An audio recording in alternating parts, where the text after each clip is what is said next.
After surviving within the Parkland community throughout the past century, Parkland Light and Water has reached almost every household. For 100 years, Parkland Light and Water has been striving to make a difference in Parkland residents' lives. A mutual utility is a cooperative owned and controlled by its members. It is only run for the benefits of the members. The establishment of the very first mutual organization added a new chapter to Parkland's history. Our original office was actually in a tool shed on somebody's farm. And we came about because Tacoma, we asked Tacoma to serve this area, and they said we're not coming out there in that rural area. So PLU got together with other members of the community and said let's start our own company. And like I said, we ran an extension line over to a pole on the other side of 112th Street and connected to Tacoma's system. Prior to the 1920s, Parkland was only a rural piece of land connected to Tacoma. Residential areas were not accompanied by electricity or indoor plumbing. No family in the area had electric lights, home appliances, or any electronic devices. While tap water was an unfamiliar term at the time, hauling water from individual wells appeared often on the daily chore list for every family. Well, what's unique about us is that we are a light and water cooperative. Most of the cooperatives around here are either electric or water, but we wear both hats and serve the two utilities for the community of Parkland. That's probably our most unique aspect. First main office was the old, it's now the hobby shop down on Garfield Street, which later became the post office, which then was sold to the hobby shop. So that's where our main office was for till 1970 when this building was built. I used to just love to ride my bicycle. My friend and I, when our kids were in school, we'd ride the bicycles around to pay our bills and stuff. And what I always enjoyed is when I'd go over there to pay the bill, the staff was always really friendly. I really enjoyed going there to pay my bill. And I did that for probably 30 years. I could live without a car in Parkland because my family doctor's right here, my bank is right here, my grocery store is right here. So I can live without energy, but I wouldn't want to. Parkland was a good place to live. Parkland Light and Water Company, the local nonprofit corporation, is now known as the very first mutual utility in the United States. In recent years, the company began to purchase its power from Bonneville Power Administration and provide water pumped from 12 company-owned wells to its members. The company serves based on one simple concept. Each person who buys currents or water from Parkland Light and Water will have one share and one vote. Everyone believes in what our mission is, and that is to provide electric and water at the lowest cost possible. And I think the employees of Parkland does an excellent job at that. They have the mission at heart, they come in, they work hard, and I'm happy for what Parkland stands for.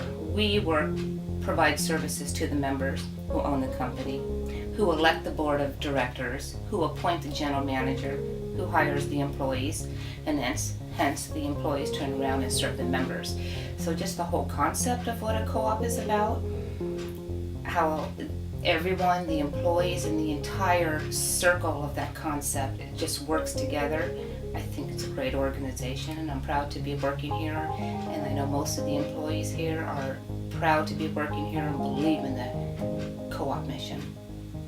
Well, the utility cooperative, we are owned by our membership. If you own property, and if you own property, then you are a member of the company. You are a part owner here. You'll own a piece of the rock, so to speak. And everything is done at cost for the benefit of the membership and the customers. So we actually have members and customers. We have a member would be someone who owns the property, and then the customer would be a person that or company that rents on the system. We're here for the customer. We don't make a profit. We don't have shareholders in New York.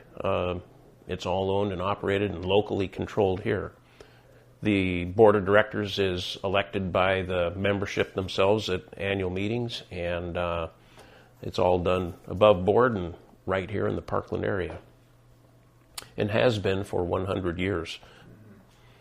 I especially enjoyed the annual meetings lately because 2 years in a row I won one of their $50 prizes, which came in at the right time to help out things at Christmas.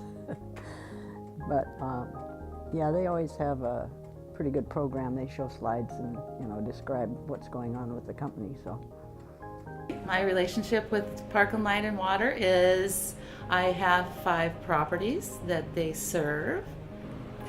I also enjoy the monthly magazine that they send out called the Rural Light. They highlight local businesses and local people in our community, and I think that it's a really important magazine for our Parkland community.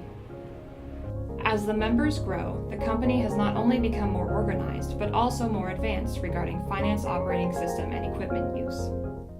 I'm particularly impressed with Parkland Light and Water and the fact that they do not have any long-term debt, that they just have their monthly expenses, and they're a very strong company, and I'm really impressed with that. We try very hard to budget our expenses. We do very well at doing that. And we sustain, you know, our plant, our capital expenditures, our operational expenditures. We still maintain some of the lowest rates that there are throughout the United States, and we do that while still being a debt-free company. Parkland Light and Water have made changes according to members' needs throughout the years. There is one big change that was made to accommodate Washington's rainy climate. So that was a milestone, by the way, is in 2005 we finally finished putting everything underground. And that's a real benefit because we don't lose our power when all the surrounding companies around us do. The ice storm 2 years ago, no members of Parkland Light and Water lost their power, and it took weeks for the other companies to get all their lines repaired, and people were without power for weeks. But being underground, that's really great. We've gone through this system and being 100% underground, which is unusual. When they went underground, they were able to put up new light standards. There was mercury vapor lights, street lights, and way more of them than they had before. So that's kind of cool to have all those street lights without wires above ground.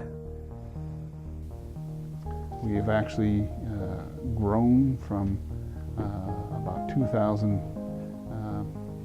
members in the 60s, and today we have about 12,000 members. Of course, the whole area has changed from a very rural area to a urban area, and we've adjusted accordingly. We have grown in not only customers, but of course in employees over the years. We currently have 28 employees. Many changes. We did a lot of manual processes when I first started here, and we have automated a lot of things, such as even our checks. You know, we didn't even have a check scanner to scan the checks for deposits. We didn't have a website. Customers couldn't go on the website and view past bills. They couldn't pay their bill. We have offer auto pay systems now, which is automated through our billing system and to the bank. So I'd say some of the largest improvements I've seen is automating a lot of the processes, providing better service to our members and customers. Currently, the company is planning on 2 capital projects. Well, we actually have 2 capital projects we're looking at, huge capital projects. One is for the electric company. We have these 2 25 MVA transformers out of the substation, which we put in 1979. They're about $1 million a piece.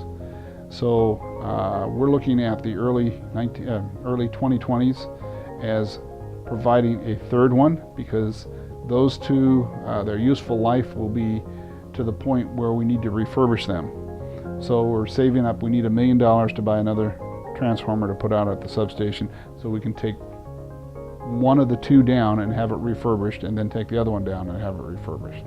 So we're looking at putting a third transformer out there at the substation for electric.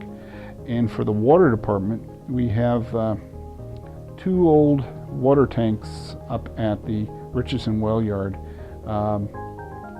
which they have lead paint on the outside, and the infrastructure is old.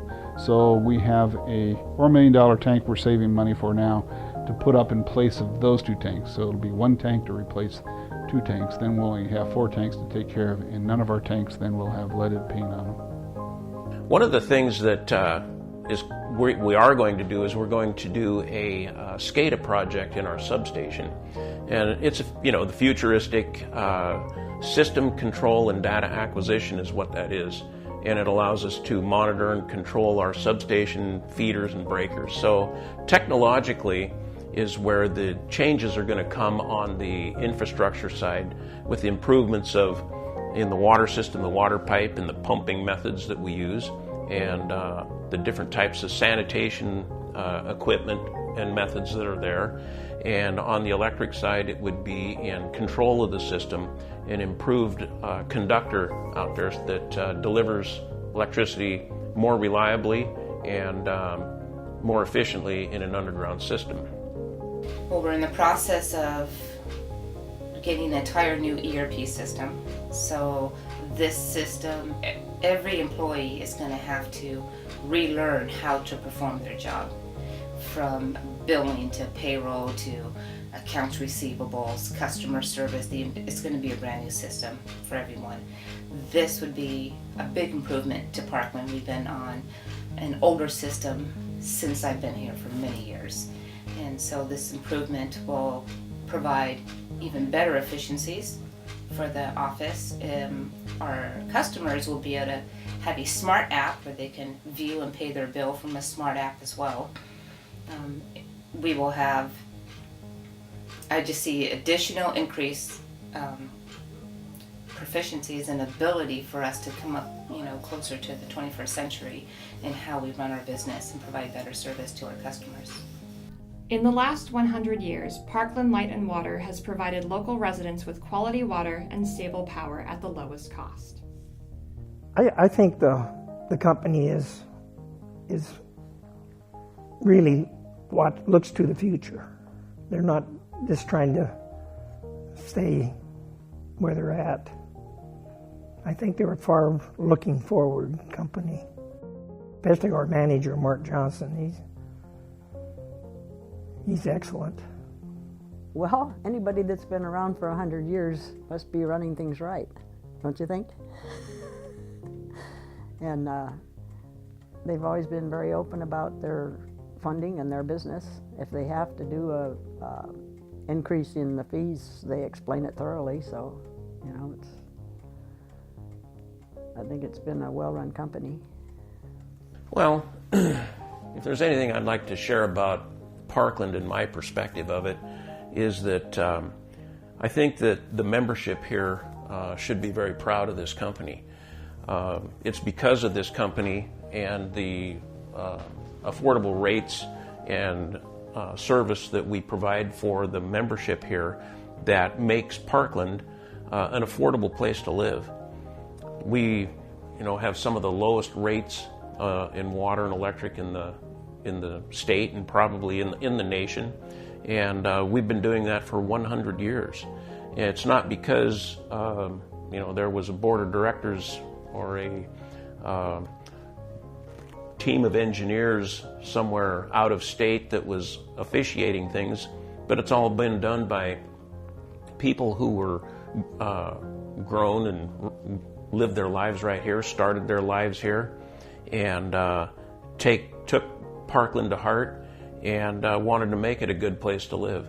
And the contribution that the Parkland Light and Water mutually owned cooperative has made to that effort is not to be ignored. I think that the membership should be very proud of that, and I'm very proud of being here and working for a company that does that.